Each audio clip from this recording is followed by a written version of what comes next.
I'm really sick, I'm sure you can tell by my voice. So I just don't have the energy to do a traditional video where I take just one situation and do a lot of research and dive deep into that one thing. So I'm gonna do something a little bit different. Let's do kind of like a news roundup, because I can just glance at what's open on my browser right now and then just talk about that. It's a little bit easier.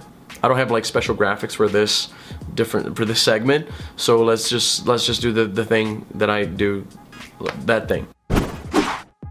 Alright, so first off, the Harvey Weinstein situation. In case you don't know, Harvey Weinstein is the founder of the Weinstein Company and of Miramax, and he got involved.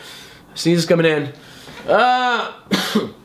Turned out to be a cough. A lot of actresses have come forth saying that he let's say, creepily towards them, apparently promising parts and essentially doing what we, and I know this sounds terrible, I'm not trying to normalize or minimalize what he did, but it's kind of what I, at least, always assumed happened in Hollywood. Not that this makes it any better, do not get me wrong, I'm just trying to say he's probably not the only one pulling shady shit like this. A lot of actresses have come forth with accusations. One publication, I think Variety, published a recording of him basically accosting a model and trying to convince her to go into his hotel room.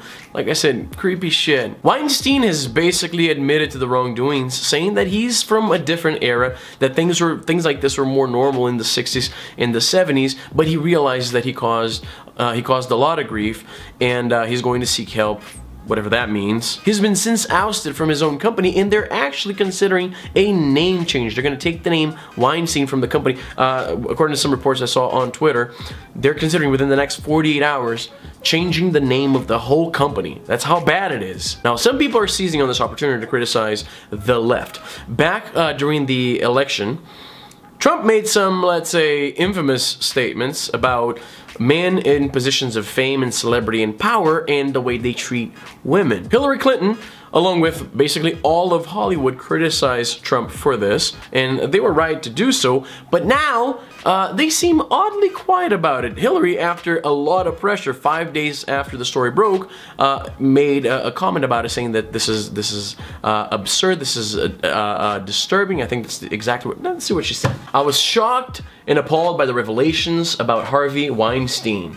The behavior described by women coming forward cannot be tolerated. Their courage in the CNN, shut the fuck up, I'm trying to do a video here. See, that's what I get for reading CNN. Where was I?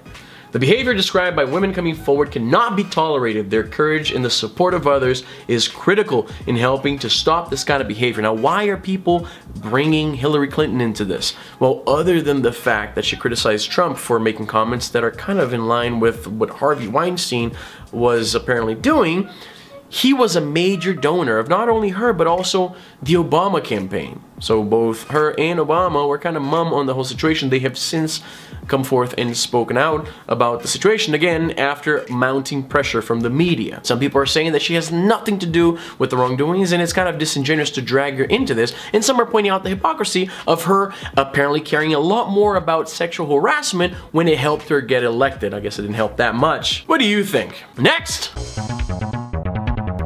Nintendo put out a, well, what the fuck? I keep getting distracted. Nintendo put out a video about Mario Odyssey.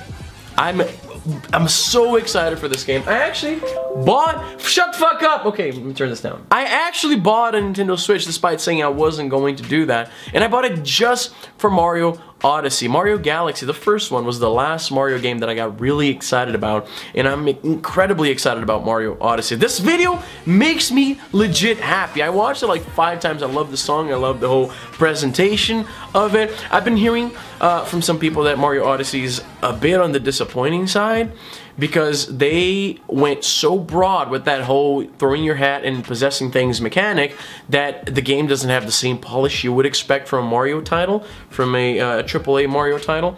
So that remains to be seen. I am very hopeful. I haven't been disappointed at a Mario title yet, and I doubt this is going to be the first time, so this is going to be a day one purchase for me for sure. And since we're talking about Nintendo, I finally had the chance to pick one of these guys up. The Super Nintendo Classic Edition, or Super Nintendo Mini, or whatever you want to call it. I was in Vancouver with my girlfriend recently, and a good buddy of mine actually picked up a bunch of them, not to scalp them, to actually pass it along to friends who didn't have the opportunity to pick one up during the pre-order, which was my case. I was out during my morning run when they went out for pre-orders and I couldn't pick one up. He picked up a whole bunch and has been kind of selling to friends for the exact amount of money he bought. He's not trying to make money on these, just really trying to help out friends who didn't have the opportunity to pick one up. They're really hard to come by. It's the kind of thing where you have to sleep in front of EB Games, GameStop for my American friends. And I finally have one.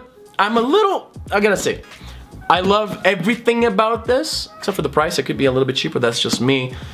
I question their choice in games here, so they put in, there's a bunch of classics. Earthbound, Donkey Kong Country, F-Zero, what else, Mega Man X, you got Super Mario World, yet another device to play Super Mario World, like I don't have enough already. Link to the Past, of course. Yoshi's Island, one of the best platformers, hands down to this day. But there's a few weird inclusions here, like we got, what is it? Kirby's Dream Course, which is a golf game. Okay. Kirby Superstar, I don't want to shit on Kirby, okay? But for the money, I would rather have Donkey Kong Country 2. That's just me. What do you think? I just want to throw something out there, okay? Shitting, I'm not a Trump supporter, but at the same time, shitting on Trump is just so low effort, it's such a low hanging fruit that I try to avoid doing it. But the guy says dumb shit from time to time, okay? And this was one of those times, because Rex Tillerson, the Secretary of State, there were some reports that he had called Trump a moron, and the media was hounding the guy for comments. He finally came forth in a press conference and he said, well, actually he didn't deny it, he just said that, well, this is what he said. Could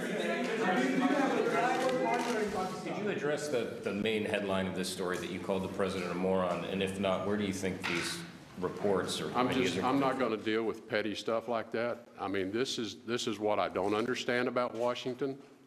Again, you know, I'm not from this place, but the places I come from, we don't deal with that kind of petty nonsense. So, not a denial. Also, there was some debate about whether he called him a moron or a fucking moron, which... So after the press conference, during an interview with Forbes, Trump said, "I think it's fake news. But if he did that, I guess we'll have to compare IQ tests, and I can tell you who is going to win."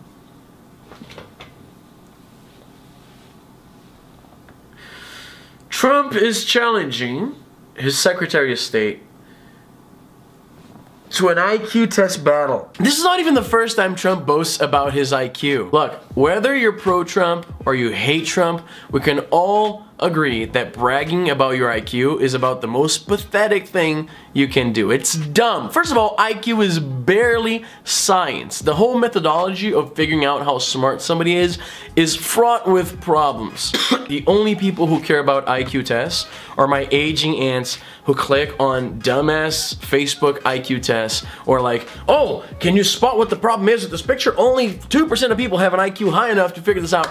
It's dumb, and I get that Trump is like, what, 80-something years old? So I guess he fits the demographic, but it's still so fucking dumb. It's so dumb.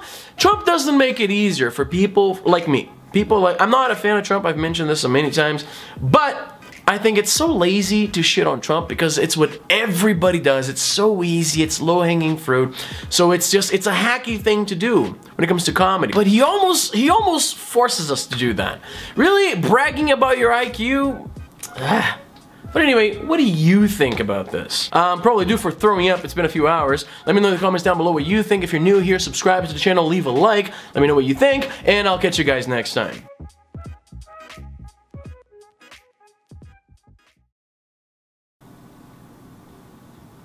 Kirby, really?